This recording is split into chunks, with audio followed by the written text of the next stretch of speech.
This is NC Spin, an unrehearsed discussion on issues of interest to North Carolinians. Now, here is your moderator, Tom Campbell.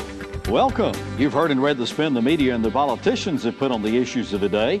To get the correct spin on what's going on in North Carolina, let's enter the issue to our panel of experts. They include political consultant Brad Crone, Chris Fitzsimon from NC Policy Watch, syndicated columnist John Hood, and Becki Gray with the John Locke Foundation. We got a great show for you this week as we begin by talking about the continuing efforts for tax reform in North Carolina. We'll also talk about new Medicaid legislation seeking a compromise reform and whether or not efforts for religious freedom will result in religious discriminate or in freedom to discriminate. Let's get started. Make no mistake about it, a number of legislators, especially in the Senate, want to continue the tax reform they started in 2013. The governor signed into law the gas tax reduction they passed this week. There's widespread debate about redistributing the sales taxes among counties, and at least 3 senators want to lower personal and corporate income tax rates. Question 1 to Becki. The John Locke Foundation has traditionally favored tax cuts, but the proposal to cut income taxes is one y'all oppose. Please explain why.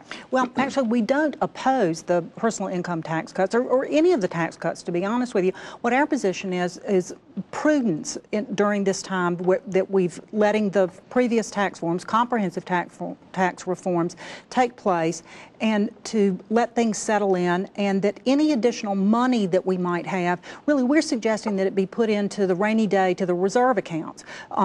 Within our state statutes, it suggests an 8% fund balance that we maintain. North Carolina actually now has a 3.2% fund balance. So it seems the prudent thing to do, and prudence is a conservative value, to build up those reserve funds. So it's a not to now at but later least kind 8%. of. Yeah, and I can see where there's some confusion with it, because with the tax cuts and a lot of talk about this, and there have been several proposals, most of them from the Senate, as you mentioned, but that's just half the story. It's sort of like the sports announcer who gives a partial score, Duke 27. The other part of that game is the spending cuts and the spending reforms that need to take place along with the tax cuts. So we're early in this discussion, but certainly a lot to think about. Brad, let's move over to this the gas tax situation. We're reducing the gas tax. In fact, the governor signed it into law this week. Gas tax dropped from 37.5 cents to 36 cents a gallon. Lawmakers originally touted this as a tax cut. But if you use the formula that has been in place for so many years, the gas tax would actually have dropped to 29 cents. So how's the public going to view all this? Is this a tax increase or a tax cut? Well, it is a tax increase, but the Republicans have actually done a masterful job of messaging this. At the end of the day, there's going to be more money in the Highway Trust Fund. And that's going to be coming in from the gas tax. Some $400 million, they say, Chris. But what's that going to do so far as helping us build roads? Well, I mean, I feel here's 2 things I think about it. It's a tax increase, but it's understandable that they want to increase taxes. I just wish they'd admit it. We do need more revenue for highways. This isn't a long-term solution, but it does fill in some gaps. We still have to come up with a transportation funding plan. I was very disappointed that the conference report, the House passed a gas tax increase, the Senate passed one and decided to tax people's mortgage relief, which is not taxed on the federal government. That reappeared in the final bill. So we actually have a tax increase that's going to charge people who are struggling to stay in their houses more income taxes. John, the proposal to redistribute the sales tax, we've talked about it on this show before. As soon as it was introduced, Senator Harry Brown introduced it, all of a sudden the analysts started saying, wait a minute. About 50% of all the towns and cities of North Carolina are actually going to be losing revenue. And Senator Brown says, well, maybe this needs tweaking a little bit. What do you think is going to happen here? Well, I think this is an idea you can understand the motivation behind, but it has a lot of moving parts, it has a lot of implications. Obviously, in some cases, like the revenue impact on municipalities, it had not been adequately discussed and thought about beforehand. And when the initial proposal was put out, there were all these tables presented about how sales tax would grow over the next 4 or 5 years, and they did not adequately illustrate what the revenue impact would be. So they would say, look, it doesn't hurt Wake County. Wake County sales taxes go up, but of course Wake County sales taxes were going to go up more in the absence of the bill. So whenever you think about redistributing the money, and I'm not a big fan of this, but it needs to be clearly understood and discussed before we move forward. Let's talk about the tax cut that Senators Jerry Tillman, Bill Rabon, and Bob Rucho want to enact.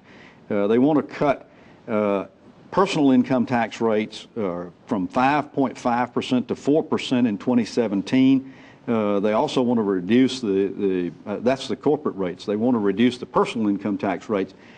I've not heard a whole lot of people saluting this flag over there. Is there some division in the Senate about this, Becki? I don't know that there's division as much as really wanting to look at it, really wanting to run some numbers, to do an analysis of what the income would be, who it would impact, and whether or not those tax cuts would be uniformly beneficial to the most number of taxpayers. Well, then there's the $1 billion a year that it's going to cost the state treasury, isn't it, Chris? Well, I think that you'll see estimates that'll come out soon that it may be 1.4, 1.5 billion. I thought Senator Rucho was a little disingenuous when people asked him, how are you going to pay for this? And he said, that's not the issue. Well, it is the issue. It's exactly the issue after years of budget cuts. John, going into this session, we were told there weren't going to be any really big tax reform proposals put before us. This was going to be a year, or at least that's what we were led to believe. What we were led to believe, which I still think is correct, is there won't be any big tax cuts enacted this year.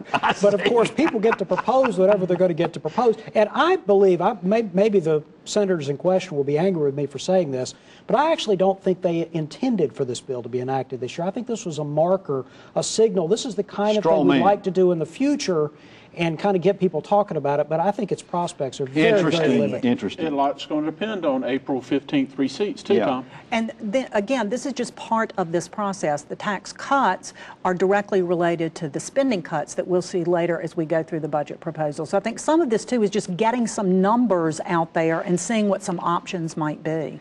Well, two program changes you need to know about. First, because of the Rock and Roll Marathon next Sunday, April 12th, the NC Spin will not air on WRAL Sunday morning, but will move to Saturday night at 11:35 p.m. this 1 week only.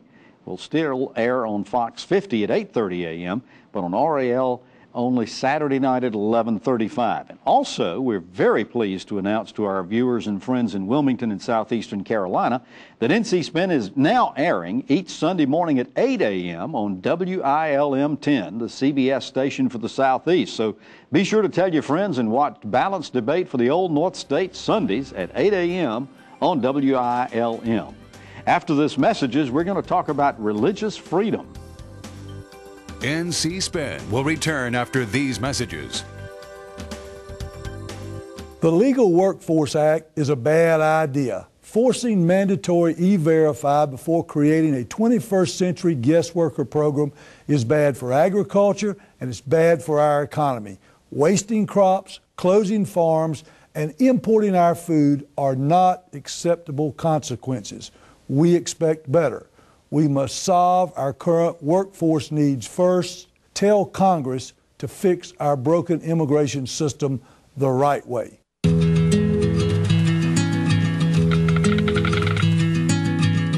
The cost of everything has gone up dramatically over the last 75 years.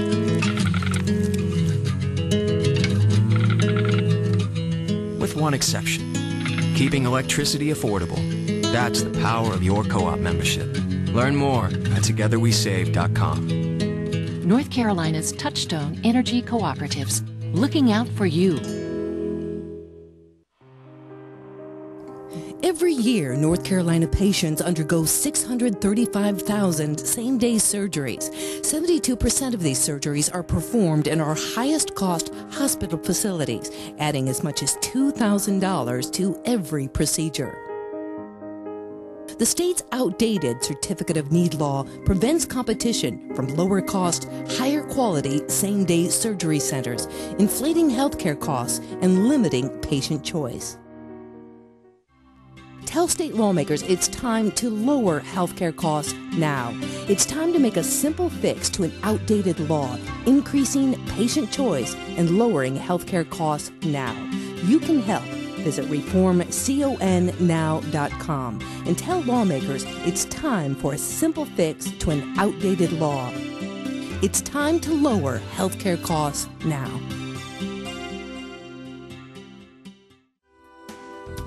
We now return to NC Spin.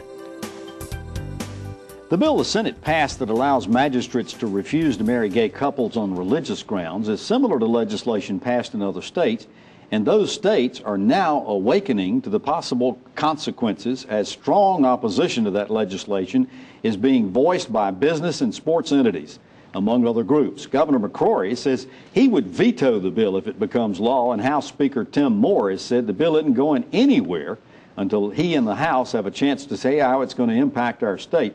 John Hood, the question many are raising is, where does the freedom to worship stop and the freedom to discriminate against other people begin?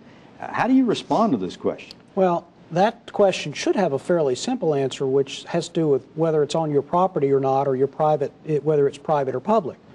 But the debate about this issue has gotten so ridiculous. Both sides are guilty of misrepresenting or misunderstanding what they're talking about. So let's quickly back up a second.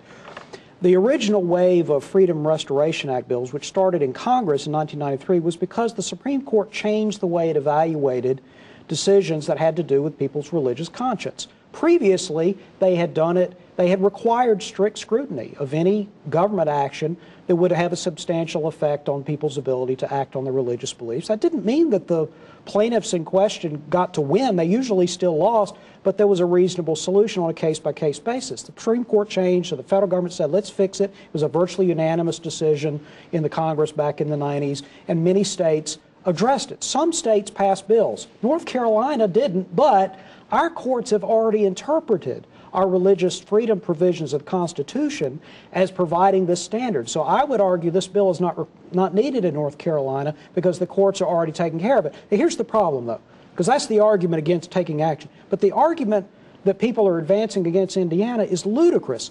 A few weeks ago, people made the argument here in North Carolina that magistrates, as you mentioned, who are state officials, do not have the ability to simply check their responsibilities at the door because their religious views might be violated. They have to do what the job is because they're state agents. That's a good argument. Now suddenly we're suggesting, some are suggesting, that private florists, bakers, photographers, if they're going to be involved in weddings at all, they have to be involved in gay weddings or they won't be allowed. This is a ridiculous standard. We need to think very clearly about what freedom means. Well, Governor McCrory asked the question on a radio interview in Charlotte this week. He said, I'd like to know what problem it is they're trying to solve. Right, but it is, I do want to make one correction. He didn't say he would veto it. He said he wouldn't sign it. And that's a big difference because he said that about, he didn't sign, right. He didn't sign some other things. Where, yeah, and I wish he had said he was going to veto it. Look, there's a reason that Apple Computer and Walmart is opposing one in Arkansas and all this. There's two separate issues here. One is what the signal it sends to gay people in the United States, and then there's actual law. Both of these things are one of them is complicated and one of them is not. And this can go far beyond florists. It could go to employment discrimination. We had a big battle in the civil rights movement about public accommodations. There were hotels in the South that said, I'm not going to let a black person stay in my hotel. I don't care what the law says, because it's my religious belief that black people and white people shouldn't mix. Well, we decided that was against the Constitution, and a court ruled you can't do that. These are the issues, the same issues that we're dealing with here, and I think it's absurd that we're in this. So, Brad, if North Carolina passed this law, particularly in view of what's going on in Indiana and some of these other states, what kind of fallout would we experience? Well, I think we'll see a huge outcry, like similar to what you're seeing in Indiana and Arkansas. Particularly as we're trying to recruit Volvo and major manufacturers. Absolutely. I was talking with some biotech firms today out in Research Triangle Park. They are very concerned about the direction and the tone and the tenor of the debate.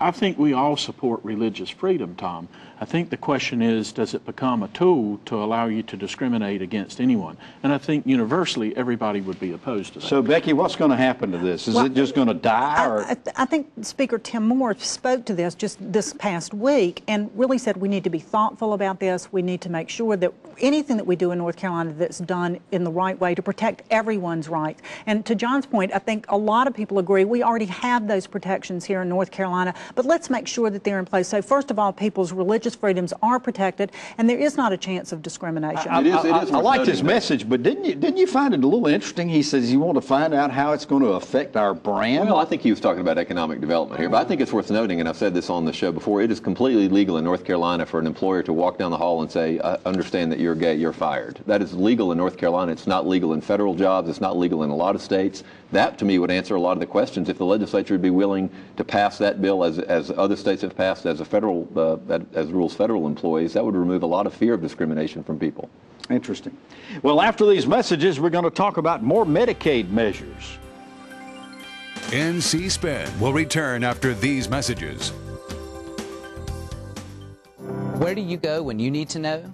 ANC makes it easy for you to get the information you need to make well-informed public policy decisions. Our members are industry leaders who are ready to share their industry-specific insights with you. Want to hear both sides of the story? ANC members can tell you. Just use the ANC member directory as your guide or call us directly. ANC members have the knowledge, expertise, and perspective you need to create public policies that are good for North Carolina. We are ready for your call. I was asked by someone months ago, isn't Medicaid in North Carolina broken? And my answer was no. There are parts of it that need to be improved. There are parts that need to be changed. But the whole system's not broken. There are a lot of things that are working very well. What is working well is that we have a physician-led, physician-guided team effort. It's built on the concept of physicians having medical homes, patients having medical homes. And that system that we've created in North Carolina has done wonderful work. It has saved money, it's improved quality, and we have data that demonstrates that. That's what we need to retain, that's what we need to build upon. We don't need to replace that. North Carolina's Family Physicians supports Medicaid reform that builds on our state's foundation of medical homes. OurNCHealthcare.com.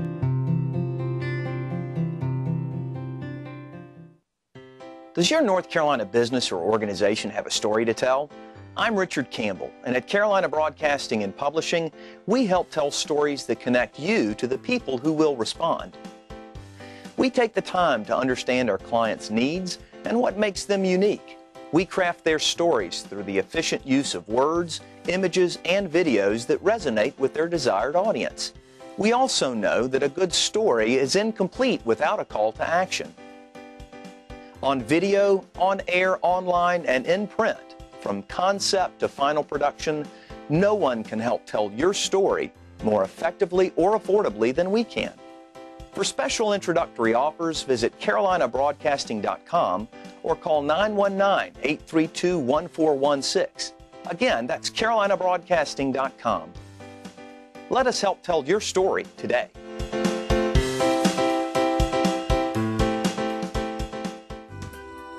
We now return to NC Spin. For more than 3 years, state leaders have been trying to figure out how to reform our state's $14 billion Medicaid program. And we've seen a host of legislative initiatives.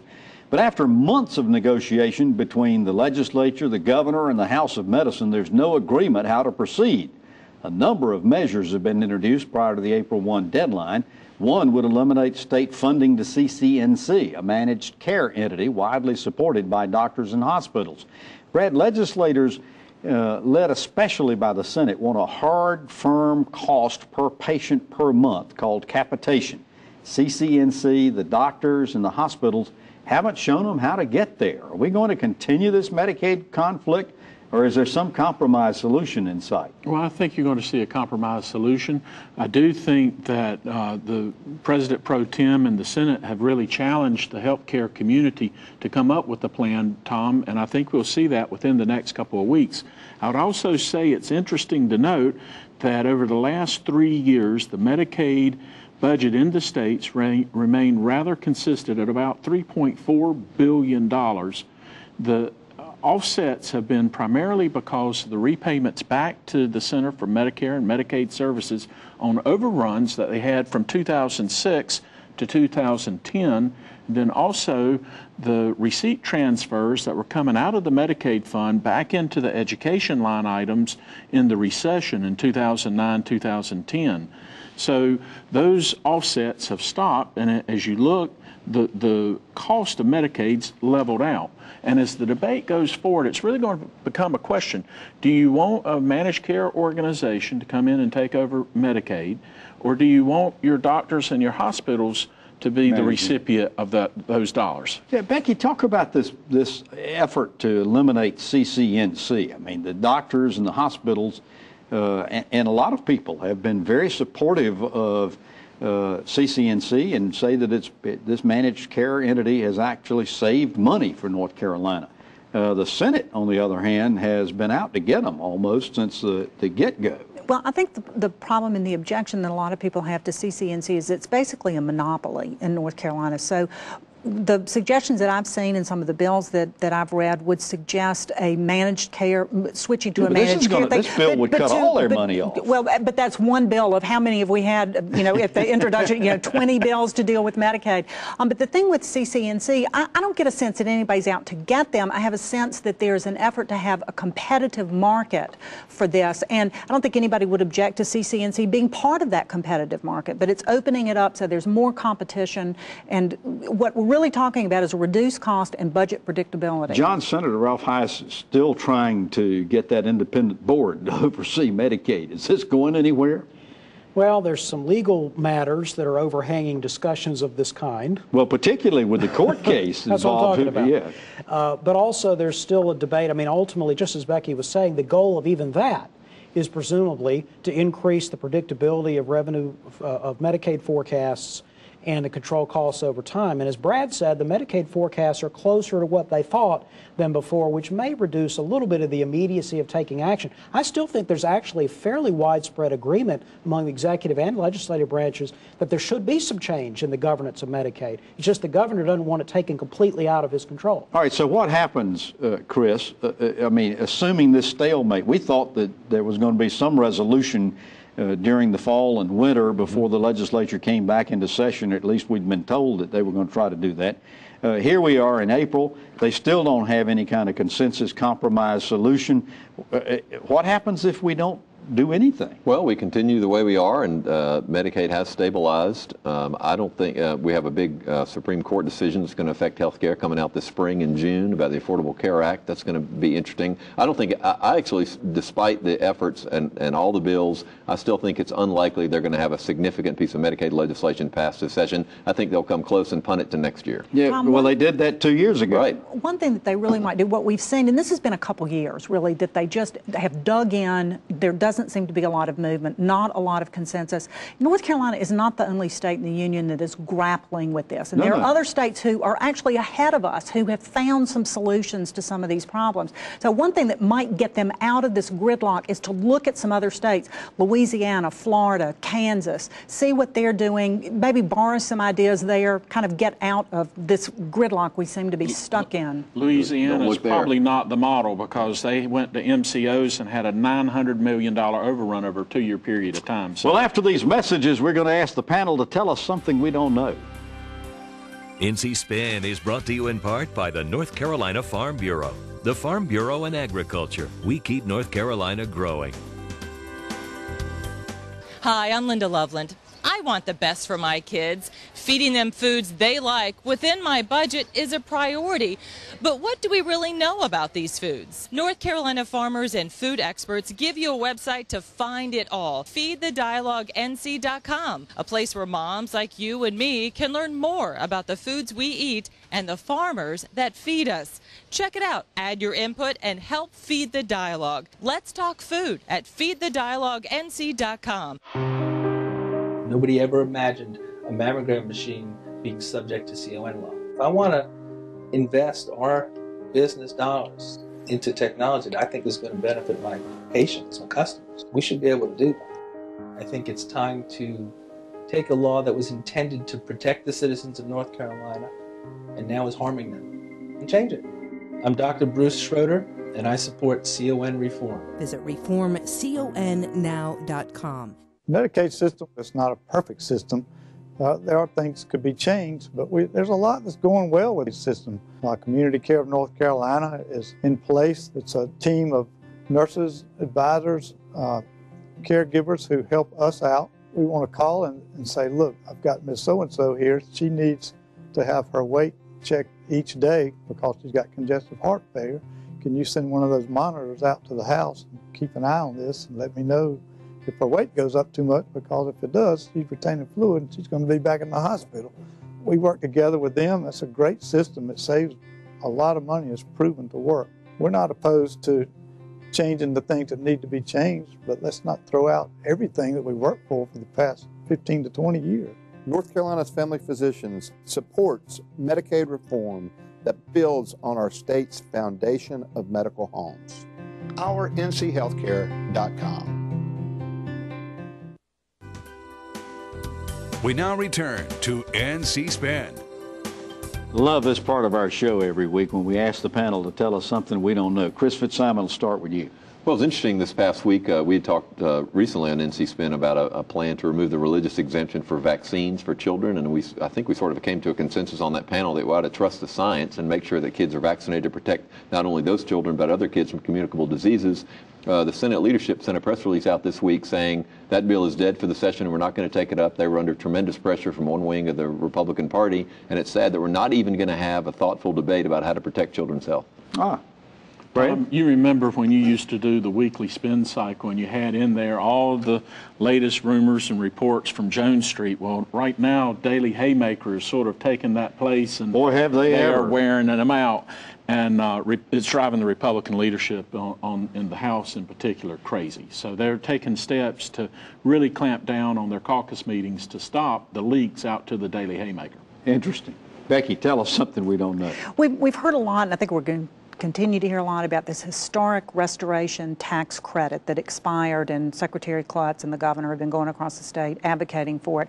And just a couple of points on that. First of all, in addition to the 20% credit that North Carolinians get, there's an additional 20% federal credit that you get. And then if your historic place is designated as a local recognized historic unit, you get 50% off of your property taxes as well. But yet we continue to talk about more and more and more of these credits. And one thing I'd like to suggest in that argument is perhaps we need to look at the rules and the regulations that are associated with restoring these historic buildings and look at rolling back some of those so it's not so expensive to restore these buildings. Then we won't need the tax credits and it'll be more accessible to more people. You're right. It is prohibitively expensive with something that's a historic property. There's a way to fix it, but it's backing out rather than making more government involvement with it. John Hood, tell us something we don't know. Well, I'm going to go out on a limb here, but I believe that North Carolina will end up moving its presidential primary to March 1st, thus complying with the Republican National Committee's rules and not losing the delegate count. Initially, some Republicans were thinking, who cares about the delegate count? We want to get into the media mix. The problem is a lot of these Republican presidential candidates are now seeming to suggest they'll go to South Carolina, but they're not sure they'll go to North Carolina if the delegate count's going to get slashed by the RNC. So it looks like who wins here? South Carolina, primarily. Well, I know that, but I mean, in this argument, the North Carolina Republican Party had been advocating the March 1st, had they not? Yeah, well, they had, but the Republicans of the legislature weren't so sure. This is an intra-Republican fight. Interesting. Well, one of many. Well, you've heard our spin on the issues of the day. To stay informed all during the week, give your feedback and read our weekly column. Visit our website, ncspin.com, or catch NC Spin on Facebook. We hope you'll join us next week when we'll have more balanced debate for the Old North State. Until then, we all wish you a happy Easter. Stay informed and watch out for the spin.